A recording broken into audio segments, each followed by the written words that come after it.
In the face of the growing horror in the Middle East, we are acting to keep alive the possibility of peace and a two-state solution. That means a safe and secure Israel alongside a viable Palestinian state. At the moment, we have neither. Ordinary people, Israeli and Palestinian, deserve to live in peace, to try to rebuild their lives free from violence and suffering. That's what the British people desperately want to see. Yet, almost 2 years after the barbaric attacks of October the 7th, hostages are still held by the terrorists of Hamas. Recent images show the hostages suffering and emaciated. Hamas even refused to release all the bodies of the dead. I have met British families of the hostages. I see the torture that they endure each and every day, pain that strikes deep in people's hearts across Israel and here in the United Kingdom. The hostages must be released immediately, and we will keep fighting to bring them home. Let's be frank. Hamas is a brutal terror organisation. Our call for a genuine two-state solution is the exact opposite of their hateful vision. So we are clear, this solution is not a reward for Hamas, because it means Hamas can have no future, no role in government, no role in security. We have already prescribed and sanctioned Hamas, and we will go further.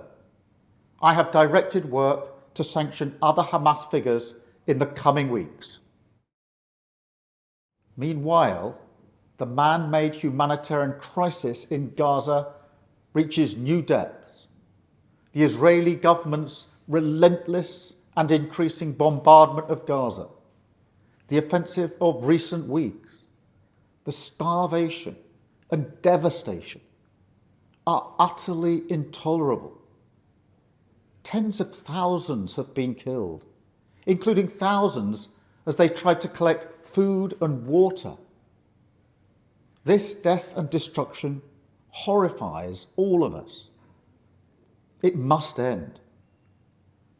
We have evacuated the first group of sick and injured children to the United Kingdom to be treated by the NHS, and we continue to increase our humanitarian support. But still, nowhere near enough aid is getting through. We call again on the Israeli government to lift the unacceptable restrictions at the border, stop these cruel tactics, and let the aid surge in.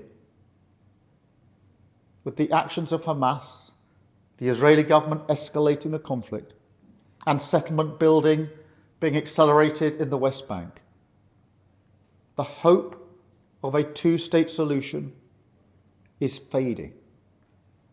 But we cannot let that light go out. That is why we are building consensus with leaders in the region and beyond around our framework for peace. This is a practical plan to bring people together behind a common vision and a series of steps, including the reform of the Palestinian Authority, that takes us from a ceasefire in Gaza to negotiations on a two-state solution. We will keep driving this forward.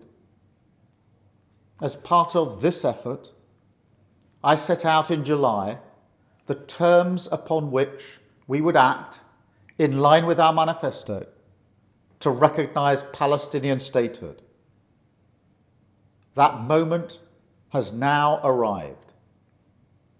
So today, to revive the hope of peace and a two-state solution, I state clearly, as Prime Minister of this great country, that the United Kingdom formally recognises the State of Palestine.